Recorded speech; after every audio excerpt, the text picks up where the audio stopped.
Eis-me aqui outra vez diante de ti, abro meu coração, meu clamor, tu escutas e fazes cair as barreiras em mim. És fiel, Senhor, e dizes palavras de amor e esperança sem fim ao sentir o teu toque. Por tua bondade libertas meu ser no calor desse lugar. Eu venho me derramar, dizer que te amo, me derramar, dizer te preciso, me derramar, dizer que sou grato, me derramar, dizer que és formoso.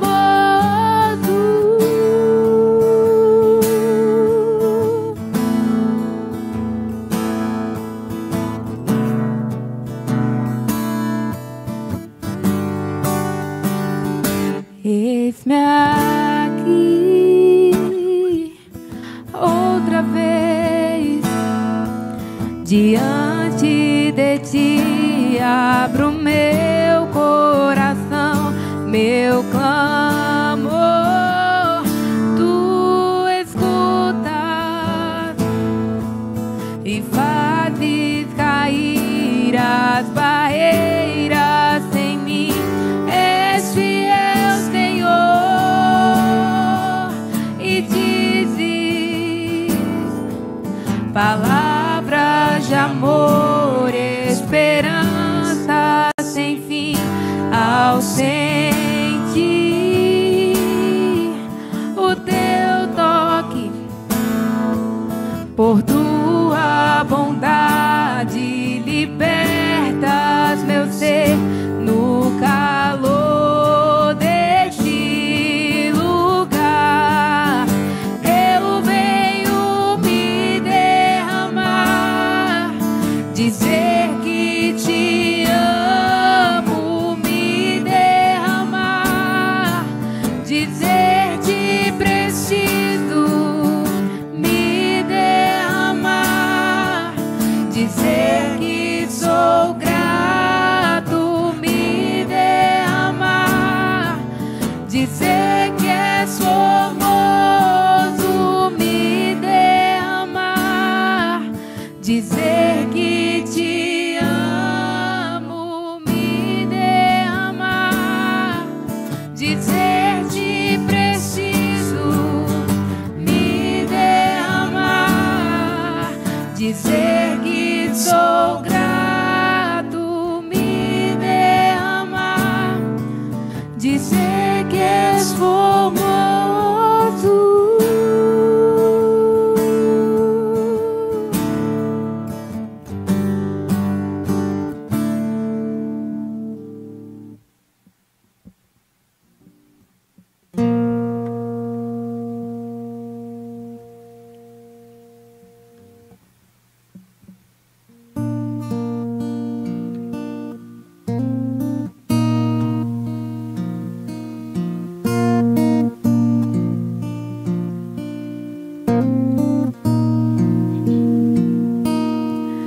Senhor, formoso és, tua face eu quero ver, pois quando estás neste lugar, tua graça invade-me.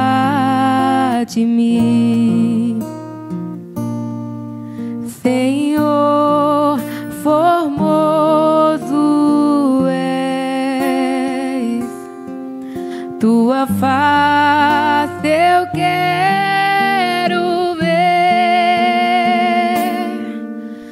pois quando estás neste lugar, tua graça invade-me.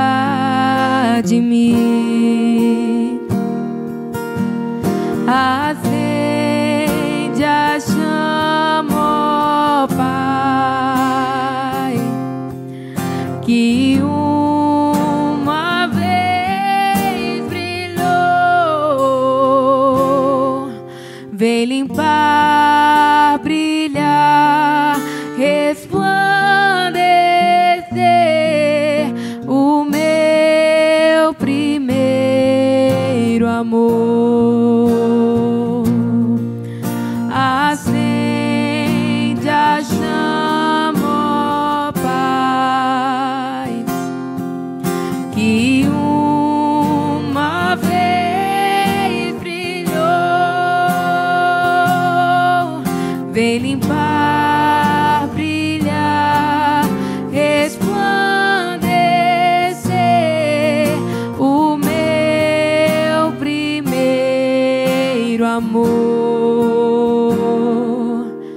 Vem limpar, brilhar, resplandecer o meu primeiro amor.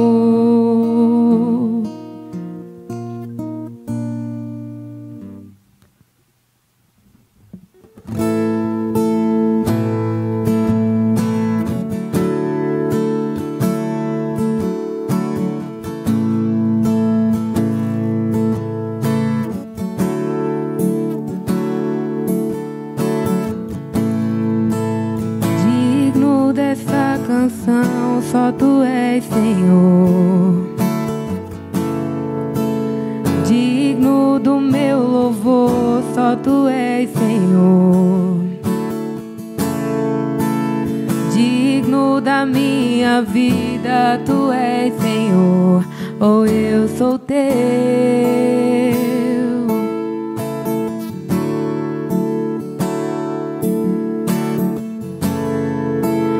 Nome que é sobre todos é o teu Jesus. Fonte da salvação, só tu és, Jesus. Digno da minha vida, tu és, Jesus. Oh, eu sou teu, eu sou teu. Santo, és incomparável, és inigualável. Abre os meus olhos, Senhor, e mostra quem tu és e enche o meu coração do amor que faz mudar o mundo.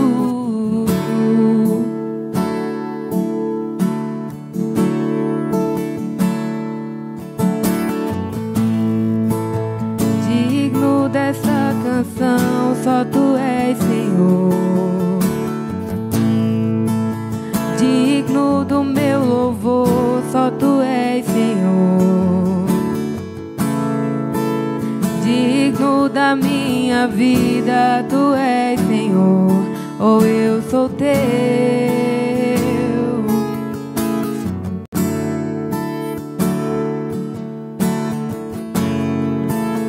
Nome que é sobre todos é o teu Jesus. Fonte da salvação, só tu és, Jesus. Digno da minha vida, tu és, Jesus. Oh, eu sou teu, eu sou teu. Santo, és incomparável, és inigualável. Abre os meus olhos, Senhor, mostra quem tu és e enche o meu coração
somente em ti. Não vou ser abalado, eu vou construir minha vida em ti. Tu és meu fundamento, eu vou confiar somente em ti. Não vou ser abalado. Santo, és incomparável, és inigualável. Abre os meus olhos, Senhor, mostra quem tu és e enche o meu coração do amor que faz mudar o mundo.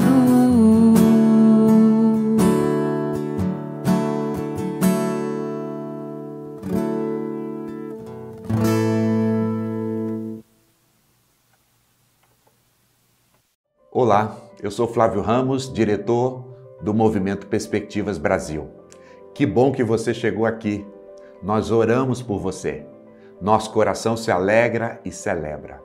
É uma honra ter você nesta jornada. Nós acreditamos que Deus tem um propósito e há espaço para você dentro do que Ele está fazendo no mundo. Aqui em Perspectivas, você vai entender qual é este plano de Deus para a sua história e o seu papel dentro dele.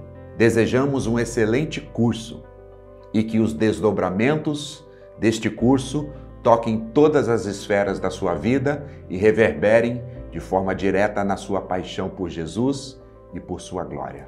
Seja muito bem-vindo ao curso Perspectivas. Seja muito bem-vindo à família Perspectivas. Juntos avançamos, com Ele, por Ele, para que todos os povos o adorem.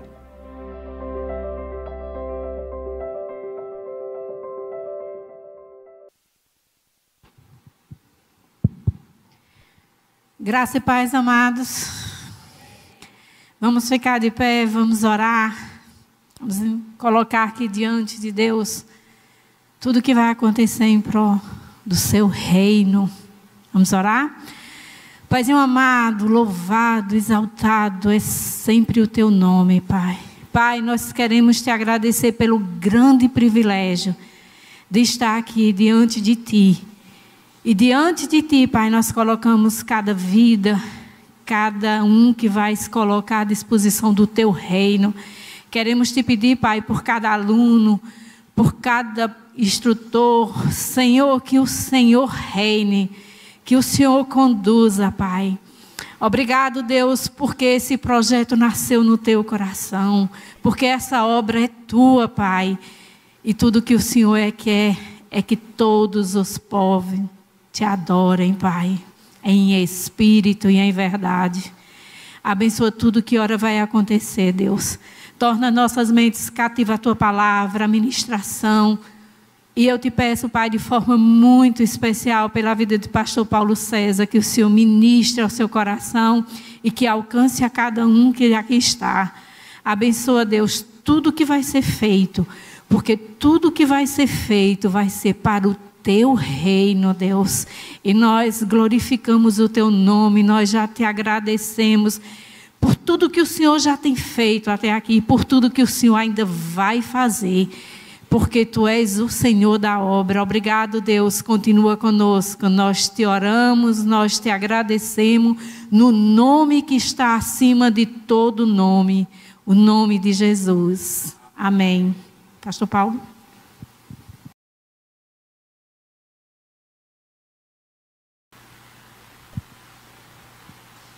Glorificado, exaltado seja o nome do Senhor. Aqui está a equipe que estará trabalhando com vocês para que tudo ocorra de acordo com o propósito de Deus. Estamos para servi-los. fazer o melhor para que você possa alcançar os melhores resultados com a aprendizagem que vocês terão no curso Perspectiva. Aqui estou eu, pastor Paulino, Ana Paula, Cida, Eliane, Antônio, Maria José, Emanuel, Alana e Glória. Qualquer informação acerca do Perspectiva, algo que vocês precisem, podem procurar qualquer um de nós e nós estamos à sua disposição.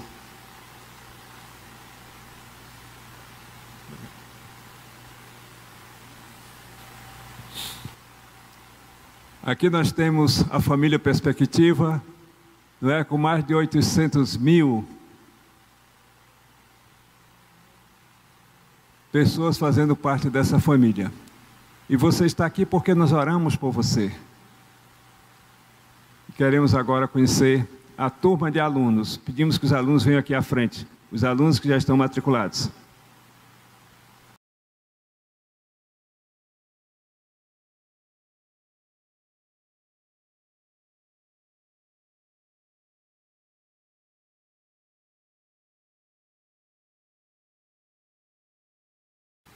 Pronto, vejam aí, que turma linda, né?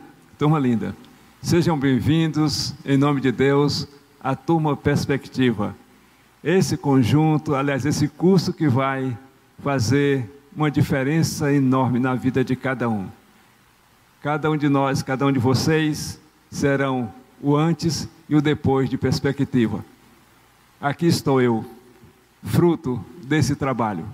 Já não sou o mesmo depois do curso Perspectiva. E fiquei mais novo, para a glória de Deus. Obrigado. Podem retornar aos seus lugares.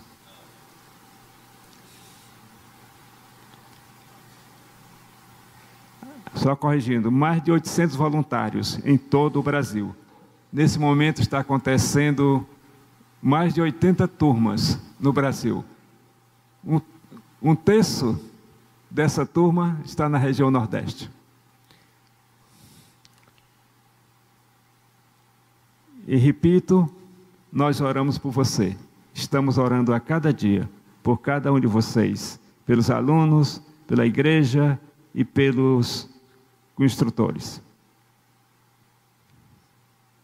Tudo na sua vida existe para que você junte a Ele em seu propósito.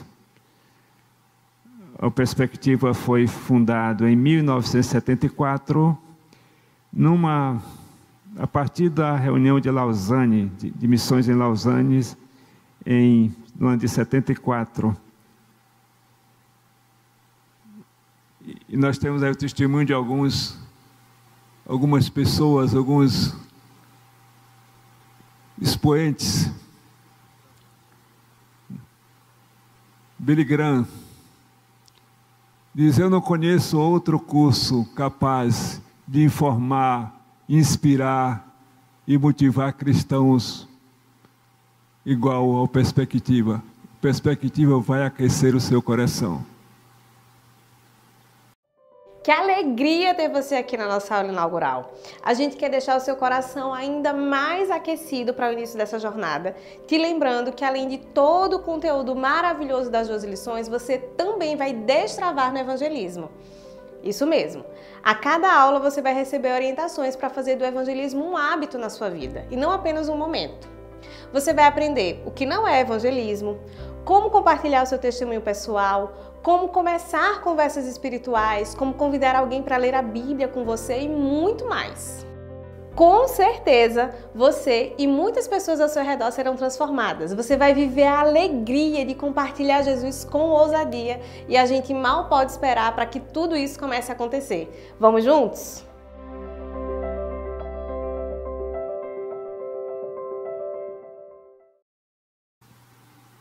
Pastor Paulo será o preletor nesta noite, está aqui conosco. Não há necessidade de apresentação, porque todos já conhecem o pastor Paulo. Boa noite, irmãos, graça e paz. Amém? Muito bem, eu não fui convidado, obviamente, para pregar, não é um culto, é uma aula. Então, eu fui convidado para estar ministrando a aula inaugural. Mas antes de ir diretamente à aula, eu tive o contato com Perspectivas pela primeira vez, quando eu fui convidado para ministrar em João Pessoa. Depois, Deus nos deu a graça de Perspectivas chegar em Serra Talhada. Começou primeiro na missionária, depois foi para Presbiteriana do Brasil, e agora a Emanuel está sediando, né? É para todas as denominações, mas eu quero dizer que eu particularmente, diante desses anos todos que tenho estudado a parte de missiologia, eu ainda não vi nenhum com essa abrangência que é o curso Perspectivas. Então, se você puder motivar, mobilizar, incentivar e até ajudar algumas pessoas da sua igreja a se inscrever nesse curso, nós não podemos perder essa oportunidade. É uma oportunidade única de estarmos aqui participando desse movimento chamado Perspectivas. Então, a nossa aula hoje, inaugural, ela vai se basear em um texto bíblico. E eu vou pedir para você que trouxe a sua Bíblia, abrir na carta de Paulo aos Filipenses. Edvanilson vai estar me dando uma força aí, não é, Edvanilson? Visto que... Mas nós vamos ler, vocês já podem projetar ali o próximo slide, que é o nosso tema. Quando o pastor Paulinho nos convidou, nos fez a proposta, a gente teve esse pensamento de trazer esse tema para a nossa reflexão nessa primeira noite do Perspectivas, que é o avanço do Evangelho e os estranhos caminhos do Deus da missão. Observe, estranhos, que ele está em azul e entre aspas, certo? Essa é a ideia que nós queremos desenvolver nessa aula inaugural. Filipenses capítulo 1. Eu quero ler com vocês do versículo 12 até o versículo de número 18.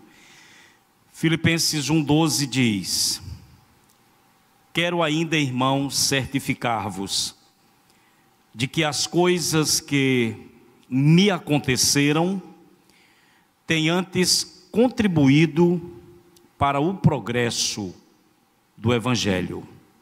Só uma pausa aqui. Dependendo da sua versão, pode dizer contribuído para o progresso, contribuído para o avanço, e dependendo da sua versão, pode até ser contribuído para maior proveito. 13. De maneira que as minhas cadeias em Cristo se tornaram conhecidas de toda a guarda pretoriana e de todos os demais. E a maioria dos irmãos, estimulados no Senhor por minhas algemas, ousam falar com mais desassombro a palavra de Deus. Alguns efetivamente proclamam a Cristo por inveja e porfia, outros, porém, o fazem de boa vontade. Estes por amor, sabendo que estou incumbido da defesa do Evangelho. Aqueles, contudo, pregam a Cristo por discórdia, insinceramente, julgando suscitar tribulação às minhas cadeias. Todavia, que importa? Uma vez que Cristo, de qualquer modo, está sendo pregado, quer por pretexto, quer por verdade, também com isto me regozijo, sim, sempre me regozijarei. Muito bem, para a gente desenvolver esse tema, eu quero começar só apresentando para vocês o que eu vou chamar aqui de 4 pressupostos fundamentais da missão. Já pode projetar os 4, em vez de a gente ver um a um. O primeiro pressuposto fundamental da missão, irmãos, é que a missão é de Deus. Esse é o primeiro. A gente sempre trabalhou muito essa ideia de que a missão é da igreja, a missão é da igreja. E de fato é, mas ela é da igreja de forma secundária, porque antes da igreja, Deus já está em missão. Muito antes do surgimento da igreja, Deus já estava agindo. Basta você ler Gênesis, capítulo 1, 2 e 3. Você vê Deus já agindo e movendo-se em direção ao homem. Posteriormente é que ele forma uma nação, que é Israel, e aí vem o segundo pressuposto da missão. O primeiro é que a missão é de Deus, e o segundo pressuposto é que a missão de Deus, ela envolve a redenção de toda a criação e a redenção da humanidade. A obra de Cristo na cruz, ela não se limitou apenas à redenção da raça humana, mas a obra de Cristo na cruz incluiu a restauração de toda a criação. Por isso que lá em Apocalipse, quando vai finalizando o livro, João disse que viu novo céu e nova terra. E Paulo, na carta aos Romanos, no capítulo 8, ele vai falar da ardente expectativa dos filhos de Deus que aguardam a redenção, aguardam a glorificação, aguardam a restauração de toda a criação, que hoje geme como se estivesse com dores de parto. Então, o segundo pressuposto é que a missão que é de Deus, ela envolve a redenção de toda a criação e da humanidade. O terceiro pressuposto é que Deus, para cumprir a sua missão, ele sempre contou com um povo, entre parênteses, igreja e Israel. Por quê? Quando você vai para o Antigo Testamento, Deus, a partir do capítulo 12 de Gênesis, ele chama um homem, Abraão. A partir desse homem ele forma uma nação. Quando ele chama Abraão, o que é que ele diz? Em ti serão benditas todas as famílias da terra. Como? 12 filhos de Jacó. Dentro desses 12, a quarta tribo é a tribo de Judá. E dessa tribo de Judá nasce o Messias, que seria o Salvador de toda a humanidade. Então, no Antigo Testamento, Deus conta com um povo que é Israel. No Novo Testamento, obviamente, para cumprir sua missão, Deus conta com a igreja. E a igreja é exatamente a junção de judeus e gentios convertidos a Cristo. E o quarto pressuposto, e esse aí é algo que eu estou estabelecendo para a nossa aula, é que Deus tem cumprido sua missão usando o que eu chamo aí de estranhos caminhos. E você vai entender o que é que eu quero dizer com estranhos caminhos. Pode passar o próximo slide para a gente ver. Nós vamos nos basear em Paulo. Nós todos entendemos que Paulo foi o maior missionário do cristianismo. E quando você olha para a vida de Paulo, você observa os estranhos caminhos de Deus para cumprir a sua missão, certo? Então, texto em mãos, e nós vamos dar uma olhada nessa carta de Paulo para a igreja de Filipos. Obrigado. Se você der uma olhada aí, no versículo de número 12, primeiro eu queria que vocês soubessem que a igreja de Filipos no Novo Testamento é uma das principais igrejas missionárias que nós temos. E essa igreja, ela toma conhecimento que o seu apóstolo, fundador, plantador da igreja, está preso em Roma. E aí envia um pessoal, especialmente um homem chamado Epafrodito, levando ofertas e também para cuidar de Paulo na prisão. E Paulo escreve uma carta para essa igreja que estava preocupada com ele, por ele estar preso. E não só preocupada com ele, mas preocupada com o avanço do evangelho. E ele assegura os irmãos de Filipos que, a despeito de todas as circunstâncias desfavoráveis, o reino de Deus continuava avançando e o reino de Deus continuava sendo engrandecido. Muito provavelmente os irmãos de Filipos, ele está dizendo para eles: olha, a despeito de qualquer coisa que vocês estejam pensando, por ele estar na prisão, que aquela prisão não representava uma tragédia ou uma espécie de prejuízo irreparável para o apóstolo, ou prejuízo irreparável para o avanço do reino. Se você olhar o versículo de número 12 da carta aos Filipenses, Paulo vai dizer: quero ainda, irmãos, certificar-vos de que as coisas que me aconteceram têm antes contribuído para o quê? Para o progresso, para o avanço ou para o maior proveito do Evangelho. Mas observe o verso 12. As coisas, pode voltar um pouquinho esse verso 12, certificava de que as coisas que me aconteceram. E a pergunta é: que coisas aconteceram com o apóstolo Paulo que contribuíram para o avanço do Evangelho? Aqui há uma breve discussão, e a discussão que o pessoal faz é que alguns acreditam que as coisas que Paulo está dizendo aqui, que contribuíram, diz respeito a tudo que aconteceu com ele a partir da sua prisão em Jerusalém, exatamente em Atos capítulo 21. Outros acreditam, e eu estou junto com esses outros, que as coisas que aconteceram a Paulo se referem aos acontecimentos logo após a conversão.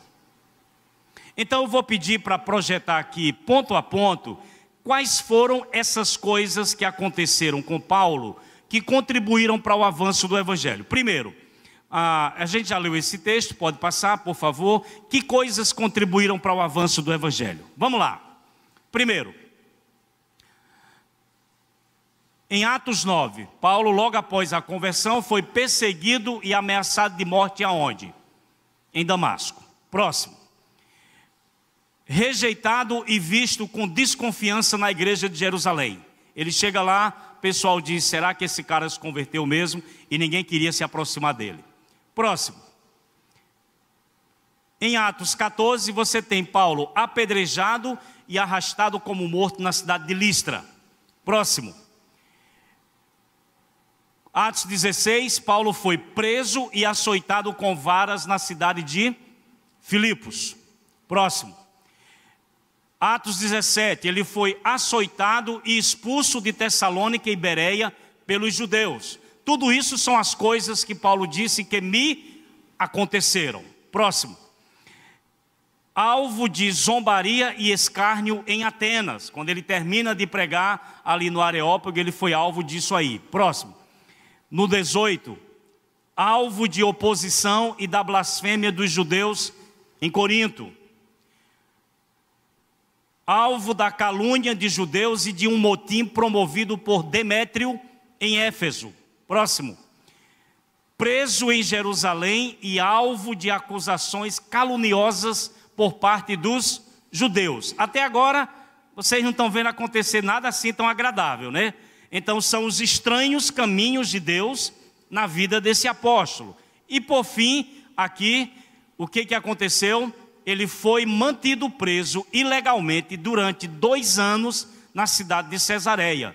A turma esperava que ele desse um dinheirinho para liberá-lo, e não o liberaram. 2 anos depois, por ser um cidadão romano, ele disse: eu apelo para César, e ele apelou para ser julgado pelo imperador romano.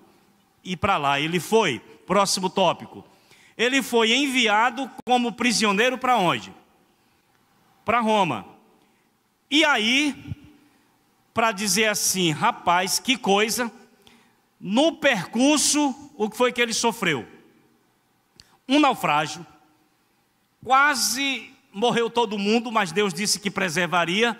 Mas nesse naufrágio, próximo tópico, ele foi na ilha de Malta, mordido por uma víbora na ilha de Malta, e ali, claro, Deus usou e ele evangelizou o pessoal na ilha de Malta. E depois de um tempo, como é que ele chegou a Roma? Como? Prisioneiro do imperador. As coisas que me aconteceram, disse Paulo, elas contribuíram para o avanço, para o progresso do Evangelho. Agora, vamos pensar juntos como foi, é a próxima pergunta, por favor, como os estranhos caminhos podem contribuir para o avanço do Evangelho. Nós estamos falando da missão de Deus no mundo. Nós estamos pensando sobre o que Deus tem feito ao redor do mundo a despeito de. Então, como que esses estranhos caminhos de Deus podem contribuir para o avanço do Evangelho? Não sei se você está com a sua Bíblia, mas pelo jeito não precisa, porque Edvanilson vai projetar, né? Mas o primeiro tópico ali, Edvanilson, qual que é? Filipenses 1:13 e 4:22 vai deixar claro que a primeira contribuição, ou os estranhos caminhos de Deus, contribuem de que maneira? Vamos lá. Possibilitando o quê? O alcance de pessoas e lugares que, em tempos normais, não seriam alcançados.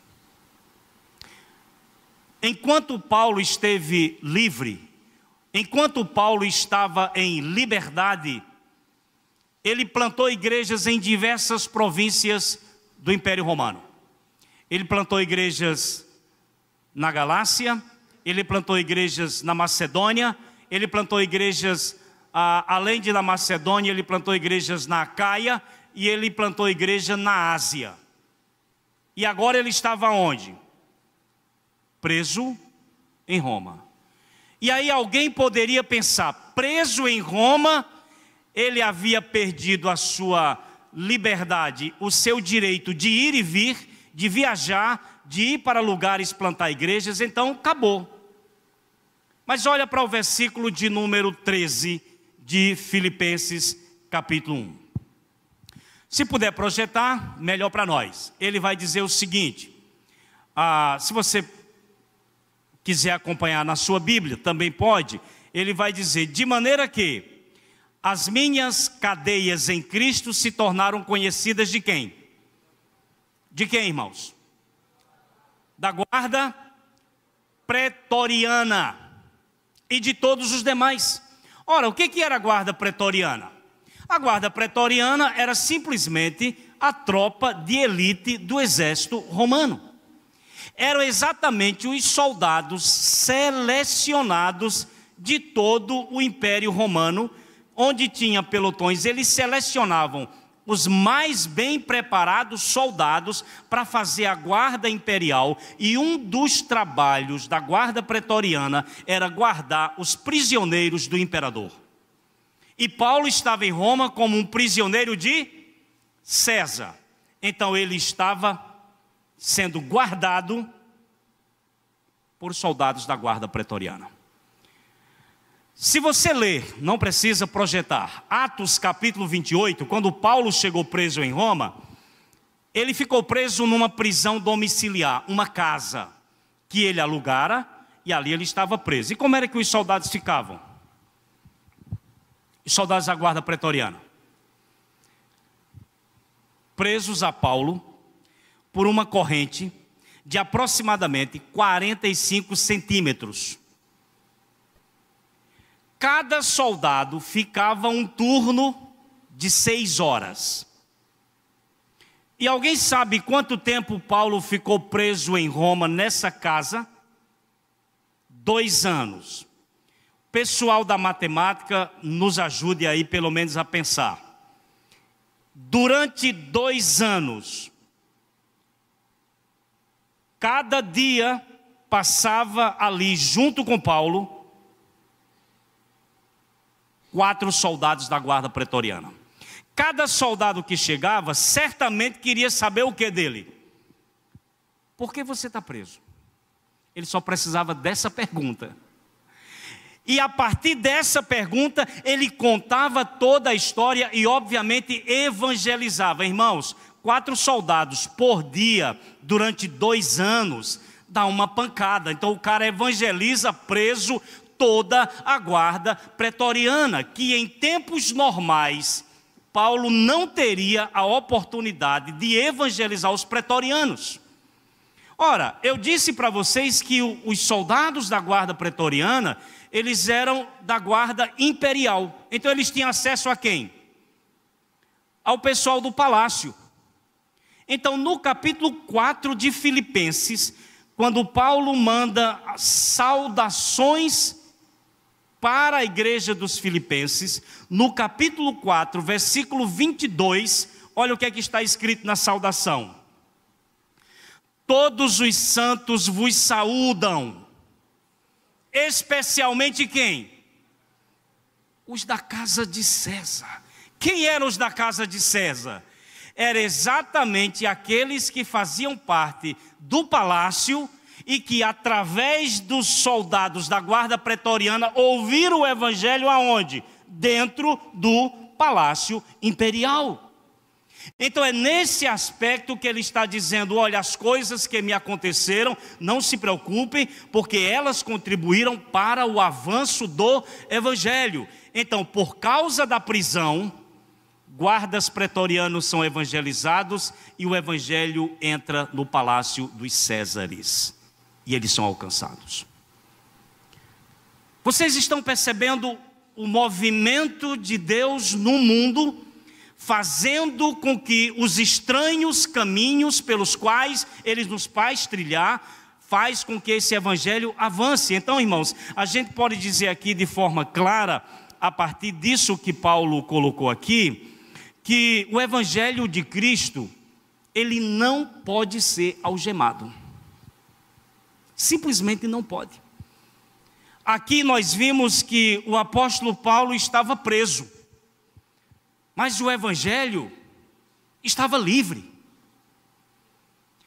A gente vê aqui que o apóstolo Paulo, ele estava algemado, mas o evangelho estava sendo proclamado.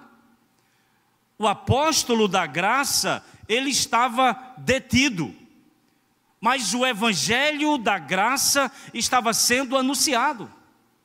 Percebe os estranhos caminhos de Deus? Ok. E aí, o que acontece no verso 14 ao 18? Por favor, projete aí para nós. Além da guarda pretoriana e o evangelho chegar dentro do palácio, as cadeias, a prisão de Paulo contribuiu para o avanço do evangelho como mais? Vamos lá. A maioria dos irmãos, estimulados no Senhor por minhas algemas, ousam o quê? Falar com mais desassombro a palavra de Deus. Ele diz, olha, contribuiu como? Os irmãos sabendo que eu estou preso por causa de Cristo, que eu não neguei, eles se sentiram mais estimulados, mais impulsionados, mais motivados, e eles agora é que estão pregando destemidamente o evangelho. Então o avanço do evangelho se deu de uma forma muito maior por causa da prisão de um homem.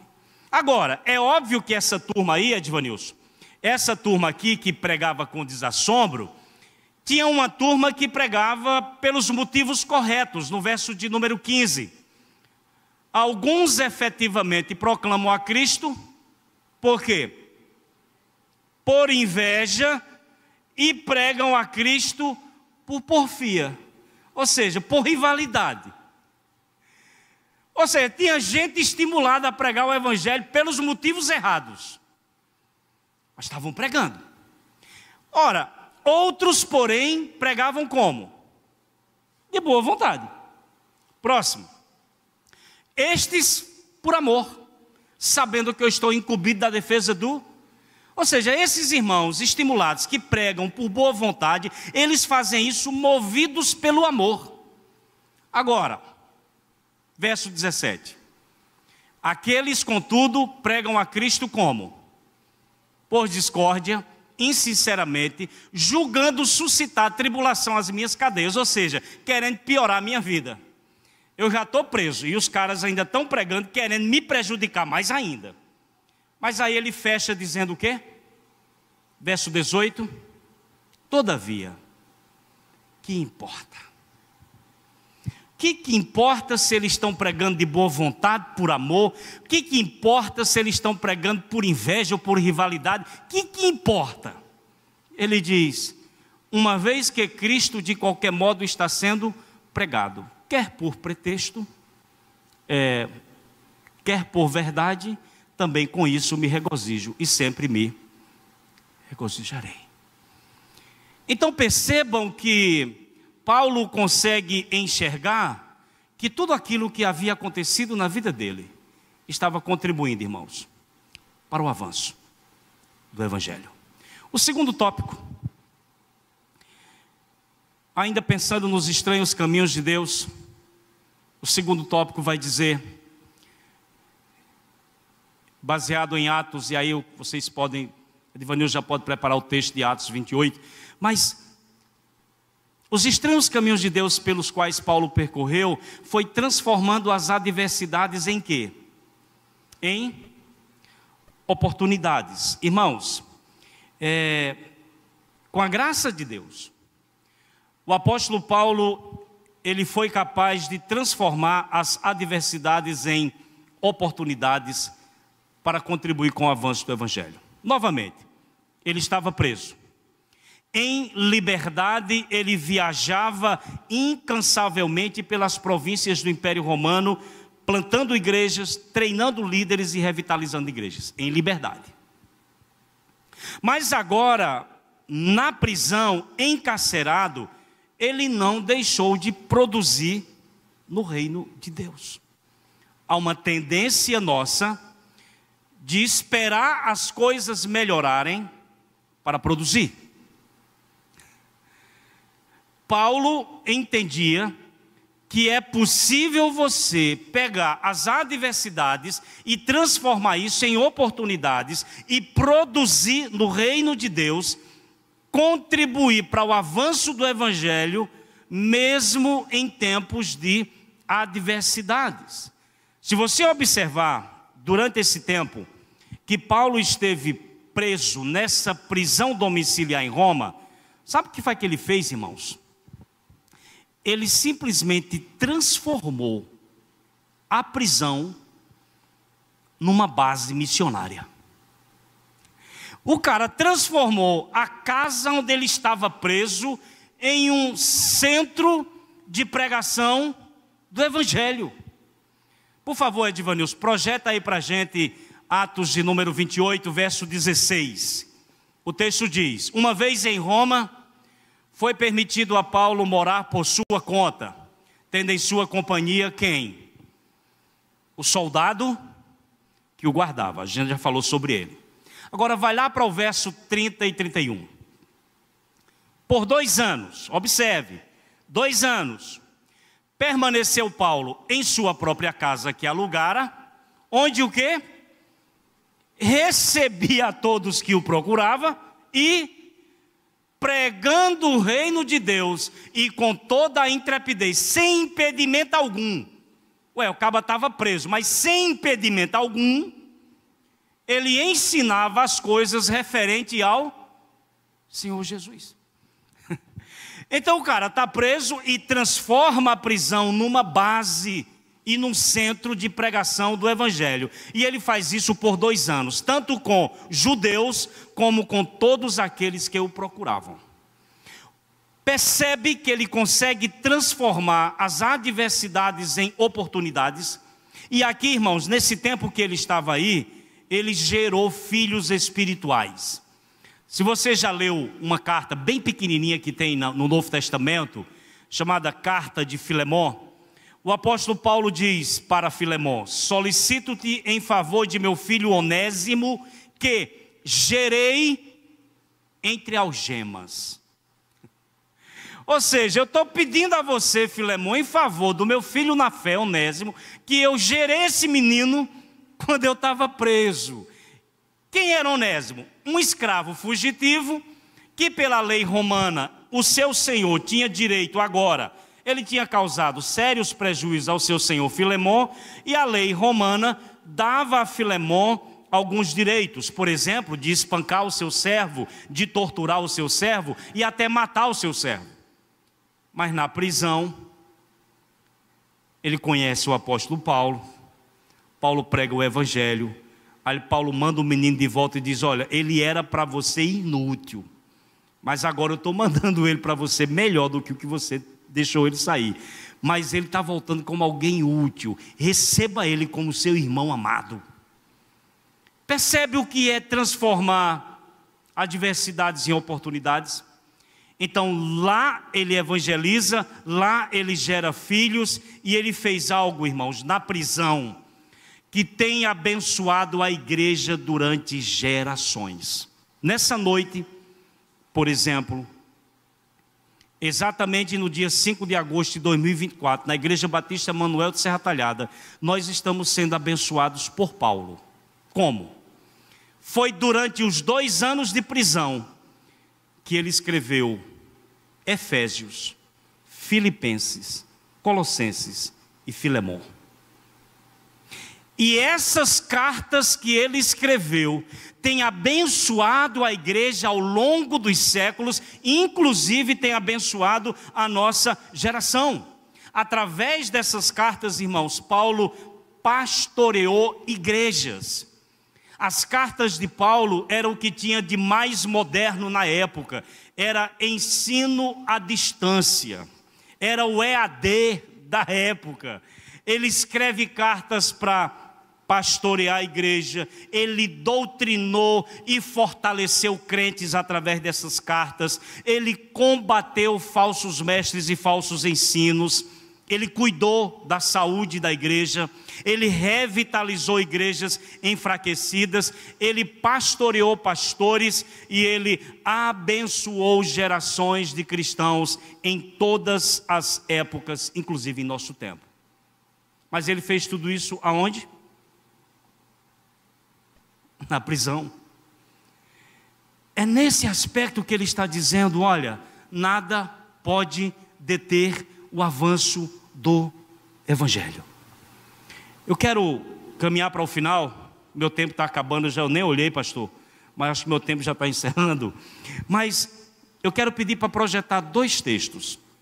No mesmo livro, de Atos dos Apóstolos, pode até colocar a frase final aí, Edvanilson, por favor. A frase final, Atos 19, 21 e 23, 11. Para cumprir o seu propósito, Deus da missão pode nos conduzir por onde? Por estranhos caminhos. No capítulo 19, só para você entender, o apóstolo Paulo tinha concluído, estava para concluir, melhor dizendo, ou concluir a sua missão na Ásia. Era a 3ª viagem missionária. Agora vê o que Lucas escreveu em Atos 19, 21. Cumpridas estas coisas, Paulo resolveu o quê? No seu espírito, ir para onde? Para Jerusalém. Passando pela Macedônia e Acaia. Macedônia, ele já tinha plantado igrejas em Filipos e Tessalônica e Bereia. Acaia, ele já tinha plantado, ou melhor, pregado o evangelho em Atenas e tinha plantado uma igreja em Corinto. Então ele vai para Jerusalém, mas ele passa pela Macedônia em Acaia, considerando, o que é que ele estava planejando, o que é que tinha na cabeça dele? Depois de haver estado ali, qual era o pensamento dele? Importa-me o quê? Ver também Roma. Esse foi o plano. Isso é no capítulo 19 de Atos. No capítulo 21 ele foi preso. Aí é transferido para Cesareia. E em Cesareia, o rei Agripa, a turma toda lá, Festo, fica enrolando o meio de campo e não libera, até que ele apela para César. Quando ele estava preso 2 anos em Cesareia, capítulo de número 23, verso 11, olha o que é que Deus diz para ele. Na noite seguinte, o Senhor, pondo-se ao lado dele, disse: coragem. E, pois, do modo porque deste testemunho a meu respeito em Jerusalém, assim importa que eu faças aonde? Em Roma. Irmãos, 2 anos preso em Cesareia, ele pregou para reis, ele pregou para governadores e para as esposas dos reis e dos governadores. Onde? Quando estava preso, apresentando sua defesa em Cesareia. E quando ele estava lá desanimado, esse pessoal não vai me soltar mais, Deus se revela e ele diz: tenha coragem, Paulo. Porque do mesmo jeito que você deu testemunho de mim você vai ter que fazer isso aonde? Em Roma. Mas o que foi que Deus não revelou para ele? Aí que tá. Como era que ele ia chegar em Roma? Deus só disse que ele ia. E nos estranhos caminhos de Deus, irmãos, ele muitas vezes não mostra o percurso, que é para a gente não correr.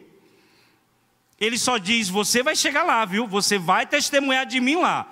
Só não disse para ele que ele ia como prisioneiro, que ele ia sofrer um naufrágio e que ele ia ficar lá 2 anos esperando julgamento. Esses são os estranhos caminhos do Senhor, para que o Evangelho possa avançar. Talvez uma das orientações dadas ainda, porque nas aulas seguintes os instrutores mesclam exposição com alguns testemunhos, mas me permitam, irmãos, falar algo aqui ocorrido com relação ao avanço do Evangelho. As pessoas muitas vezes me perguntam como foi que o senhor foi parar entre os índios. Você é de Serra Talhada, como é que você foi parar na selva amazônica? Eu resumo da seguinte maneira: fui fazer um curso de treinamento missionário na Missão Além, em Brasília, para ser missionário tradutor. Fechou. Primeiro dia de aula, a apresentação dos alunos. E houve 2 momentos interessantes. Cada um se apresentava, dizia de onde era, qual igreja que era, a cidade que era, e aí vai. E no momento que eu me levantei e me apresentei, gerou uma risada generalizada no ambiente, porque era um sertanejo falando. E quando eu disse que eu sou da Igreja Batista Missionária em Serra Talhada, Pernambuco, o pessoal riu foi muito, porque nunca tinha ouvido falar nesse lugar, Serra Talhada, Pernambuco. Isso foi em 96. E logo depois de mim levanta-se um indígena, líder do povo tucano, que foi para lá estudar também. Eu nunca me esqueci essa cena, isso foi no primeiro dia de aula. Esse líder indígena se levantou, ele tinha um cabelo bem comprido, cruzou os braços, abriu as pernas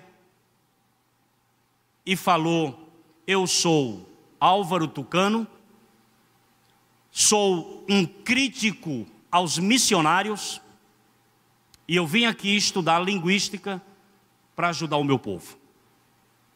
Ficou aquele silêncio, porque todos que estavam ali eram missionários. E se levanta um indígena não crente e diz: eu sou um crítico aos missionários. 6 meses depois, finalizando o curso, esse mesmo líder indígena chega para o diretor da Missão Além e diz: eu quero levar para a minha aldeia um desses missionários aqui. E foi a partir disso, do convite desse indígena, desse líder indígena, que eu fui parar na selva amazônica, que eu vivi 12 anos lá, e a FUNAI nunca me perturbou, porque eu fui lá a convite de um líder do povo. E a partir disso, hoje você tem um povo que tem um Novo Testamento traduzido na sua língua impresso, tem um Novo Testamento traduzido na sua língua em áudio, tem missionários do próprio povo, inclusive um que foi, quando eu cheguei lá, tinha 7, 8 anos de idade, hoje ele é missionário da Associação de Missões Transculturais da Igreja Presbiteriana do Brasil. Ele é missionário aqui no Alagoas, junto a um povo indígena. Esse é o que eu chamo de os estranhos caminhos de Deus. Porque o grande alvo do Senhor, irmãos, qual que é? Para que todos os povos o adorem. E para que todos os povos o adorem, Ele faz com que a sua igreja, faz com que missionários, faz com que crentes individuais possam trilhar os caminhos mais estranhos, mas que vão contribuir para o avanço do Evangelho. Que Deus nos abençoe. Eu agradeço a oportunidade do Movimento Perspectivas.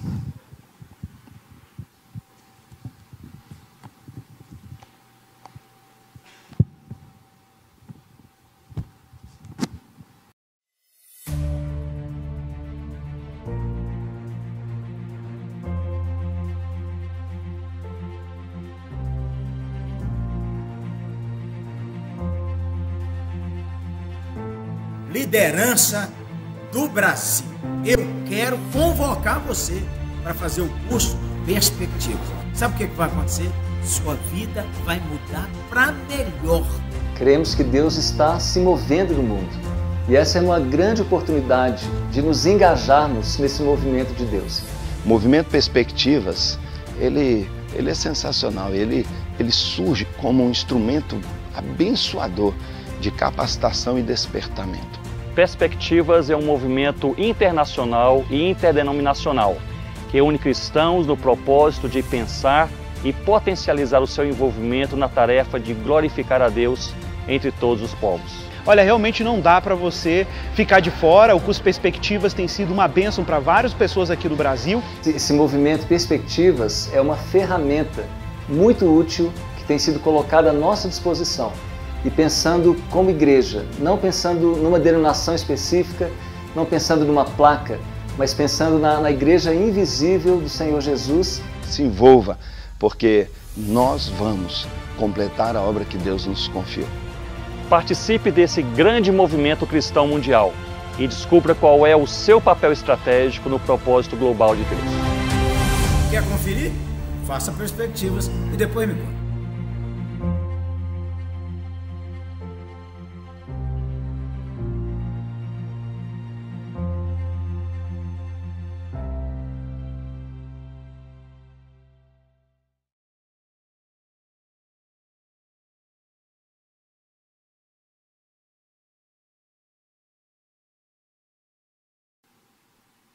As inscrições ainda estão abertas e todos estão sendo convidados a se inscrever, a fazer suas matrículas no curso Perspectiva. Os alunos que já estão inscritos poderão pegar seu material hoje e lembrando que não é preciso trazer o livro para a aula. Irão receber o crachá na próxima aula. E aqueles que irão se matricular ainda também terão a oportunidade de receber o seu material. E com ele tem um cartão com todas as instruções para acesso à plataforma e tudo o que precisa para fazer os seus estudos. Tem todas as orientações. Mas se tiver alguma dúvida, pode nos procurar. Tem a secretária também que está aqui, a Lana, né, que está ali atrás. É a pessoa que vai ajudar vocês. Me ajudou muito na época que eu estava cursando e também está aqui para ajudar cada um de vocês a utilizar todo o material da melhor maneira possível para a aprendizagem, para o crescimento de vocês.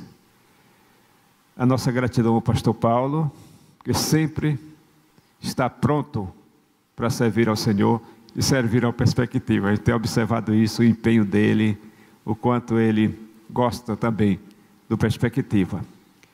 Nós iremos pedir ao irmão Silberto que venha aqui e faça uma oração de gratidão a Deus nesse instante. E se alguém está aqui que não se matriculou ainda, que queira fazer a matrícula, pode fazer agora. Mas tem toda a semana, nós estamos mandando as informações, tem um link de acesso para a matrícula, então todos poderão se matricular. Se tiver alguma dúvida também, o meu telefone está dentro dos grupos com os quais eu tenho feito contato.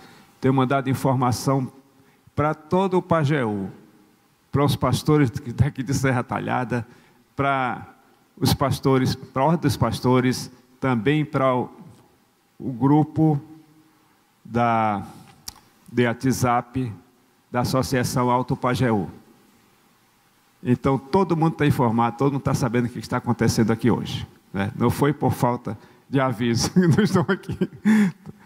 Deus nos abençoe e obrigado pela equipe, muito interessante essa equipe, muito boa. Eles estão me surpreendendo com o desempenho deles. Uma surpresa atrás da outra. Tem gente aqui muito criativa, desenrolada mesmo. Amém, vamos orar. Pai amado, nós queremos te agradecer por esse movimento que o Senhor tem feito, despertando a tua igreja e as tuas igrejas para a visão de missões. Que esse curso possa tocar o coração das pessoas e que eles possam entender o grande chamado que Deus tem para nossas vidas e levarmos o teu evangelho até que todos os povos sejam alcançados, Senhor. Pedimos por todos aqueles que fazem, pastor Paulinho que está à frente desse projeto, todos aqueles que são voluntários, todos os alunos e todos aqueles que ainda irão se matricular. Nós te oramos assim em nome de Jesus, Senhor. Amém.